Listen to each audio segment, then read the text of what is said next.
আগ্রাবাদের পানোয়ালাপাড়া জরাজীর্ণ এই ভবনটি দেখলে প্রথমে আপনার মনে হতেই পারে এটি একটি পরিত্যক্ত ভবন, অথচ মুক্তিযুদ্ধের সময় এই বাড়ি থেকে নানা অপারেশন পরিচালনা করা হতো। মুক্তিযুদ্ধে চট্টগ্রামে ছিল সারা দেশের একমাত্র শহর যেখানে ৪০০-র বেশি অপারেশন চালিয়েছিলেন গেরিলা মুক্তিযোদ্ধারা। বিভিন্ন গ্রুপের অধীনে ৫০০-র বেশি মুক্তিযোদ্ধা চট্টগ্রাম শহরে যুদ্ধে অংশগ্রহণ করেছিলেন। মুক্তিযুদ্ধের এক অবিস্মরণীয় ইতিহাসের সাক্ষী পানোয়ালাপাড়া জরাজীর্ণ এই ভবনটি। এই আবু তার বাদে এই মৌলভী সৈয়দ ওরা যখন এখানে মুক্তিযুদ্ধ সংগঠন যখন করলো তখন আমরা ওইখানে যাইনি, ওই আন্টিকমানের মোড়ে ওইখানে আমরা যাই ট্রেনিংয়ে গেলাম। ট্রেনিংয়ে যাওয়ার পরে আমাদের এখান থেকে আরও অনেক ছেলেবেলে আমরা ট্রেনিংয়ে গেলাম। ওই কিছুদিন ট্রেনিং করার পরে আমাকে একটা দায়িত্ব দেওয়া হলো কি, এই আমি যখন ওখানে দোকান করতাম, আমার দোকান তখন প্রচুর নাম ছিল, খাদ্য দোকান ছিল, তখন আমাকে দায়িত্ব দেওয়া হয়েছিল মুক্তিযোদ্ধাদের খাওয়ার একটা, আর তাদের যে গাঁটি ছিল, গোপন গাঁটি ছিল, ওখানে গোপন গাঁটিতে খাওয়া সাপ্লাই দেওয়া। এখন দুজন জীবিত আছে, আরও দুজন মারা গেছে। তারা ক্যারিং করতো। আমরা এখান থেকে মুক্তিযোদ্ধাদের খানার অর্ডার আসতো, মানে ওই কম বেশি কতজন খাওয়ার সাপ্লাই দিতে হবে, কোনো বেশি 20 জন, কোনো বেশি 24 জন, কোনো বেশি 30 জন। তখন আমরা ওই 60 জন ক্যারিং করে লাগতাম, রাত্রে সাপ্লাই দিতাম।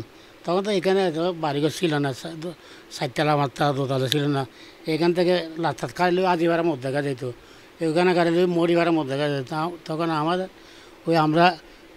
আমাদের গিয়েছিল পাকিস্তানি আর্মিরা কোন দিকে যাওয়া আসা করতেছে, সেদিকে খুব নজরদারি ছিল, আমাদের লোক ছিল।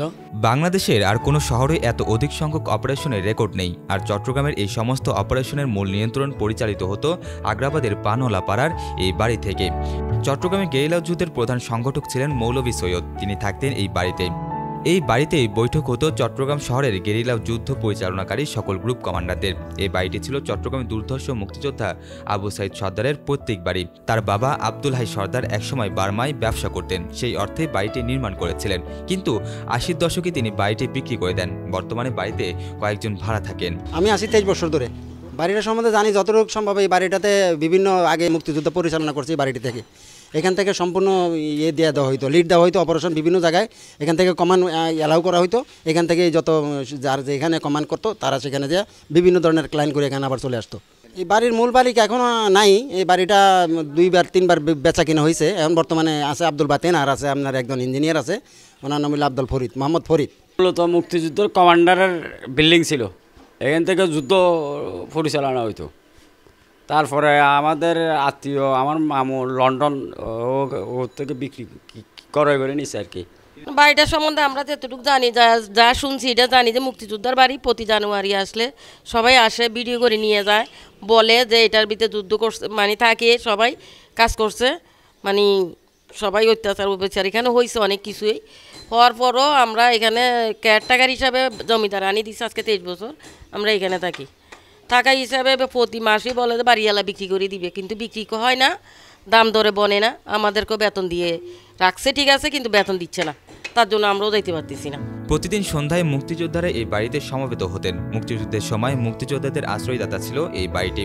এখানে অনেক সময় গোপন বৈঠক, অস্ত্র লুকানোর ব্যবস্থা কিংবা পাক বাহিনীর বিরুদ্ধে প্রতিরোধের পরিকল্পনা হতো। এই এলাকার সবকিছুই বদলে গেছে। মাঠ, বিল, ক্ষেত ভরাট হয়ে উঠেছে বহুতল বিল্ডিং, শপিং কমপ্লেক্স। কেবল বদলায়নি বাড়িটির চিত্র। জরাজীর্ণ বাড়িটি ঠিক আগের মতোই এখনও দাঁড়িয়ে আছে।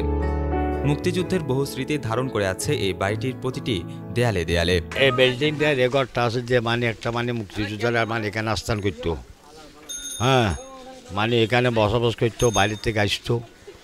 আর ওই যেখানে ভিতরে একটা গোরস্থান আছে, গোরস্থানে তো আড্ডা করতো।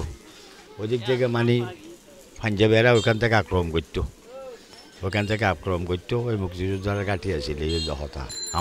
মুক্তিযোদ্ধারা আমাদেরকে লক্ষ্য করে রাখছিল, আমাদেরকে বাঁচাইছে আর কি। এবং আমরাও ট্রেনিং দিয়েছিলাম না, দিয়েছি। আমার বয়সে বর্তমানে 72 আছে। আমরাও ট্রেনিং দিয়েছিলাম ওই মিডিয়া। এইখানে এগুলো সব দানব জবিন আছিল, তখন আসলে যেখানে দানব জবিন। আমাদের অঞ্চলে একজন আসিল হলদার, ওই বাসা বাড়িতে থাকতো। উনি কী করল, আমাদের ছেলেবেলে নিয়ে টানি ওইখানে বালুর মাঠে ট্রেডিং দিত। আমরা ওই ট্রেডিং আমাদের এখন মুখস্থ আছে। ওই ট্রেডিংটা left right attention by the liquid mass এরকম ট্রেডিং দিত। তো ট্রেডিং দিতে দিতে যায় কিছুদিন পরে ওনারা ওইখানে পাঞ্জাবিরা গুলি গুলি মারি ফেলেছে, এই হলদারটারে মারি যখন ফেলেছে আর ঘরের কিছু নেই, আর ট্রেডিংটাও দিতে পারলাম না। এই হলো ইতিহাস, আর কি বলবো, বলার কিছু নেই। এইসব সব মনে তুলিলে দুঃখ লাগে বড় কষ্ট করছি। 7 মাস 8 মাস যে কষ্ট যে গেছে বলার মতন না। আমরা ছিলাম রাতের বেলা হইলে মরিচাবনে থাকতাম, তখন ছিল মরিচাবন, তোমরা চিনবা না। মরিচাবন হইলে গতর ভিতরে থাকতাম, সুরঙ্গ ভিতরে দেখতাম আমরা। তো যাক, আল্লাহ দিন ওইটা আল্লাহ নিয়ে গেছে। এখন সামনে দেখতেছে কদিন বাঁচিয়েছি, একটু শান্তি চাই, শান্তি আর কিছু না। এই বাড়িটি এখনও দাঁড়িয়ে আছে, যদিও সময়ের সঙ্গে সঙ্গে কিছুটা জরাজীর্ণ হয়ে পড়েছে। তবে এর প্রতিটি ইট পাথরে মুক্তিযুদ্ধের স্মৃতি জড়িয়ে রয়েছে। এটি শুধু একটি বাড়ি নয়, বরং আমাদের স্বাধীনতার ইতিহাসের একটি জীবন্ত সাক্ষ্য। মুক্তিযুদ্ধের পুরো সময় জুড়ে এই বাড়িটি মুক্তিযোদ্ধাদের জন্য একটি নিরাপদ আশ্রয়স্থল ছিল। রাহাত হাসান, বিশেষ প্রতিবেদন, চিটাগং লাইভ।